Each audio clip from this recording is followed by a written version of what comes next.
In this video tutorial, you're going to learn the cat-cow stretch. Start off by getting into a 4-point position, basically on your hands and knees. To perform the cat, you're going to arch your back into the air, pushing through the ground.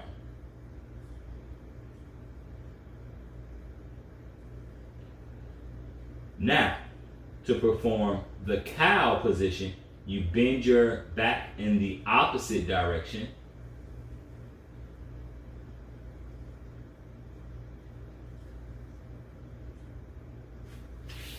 And that's how you perform the cat-cow pose.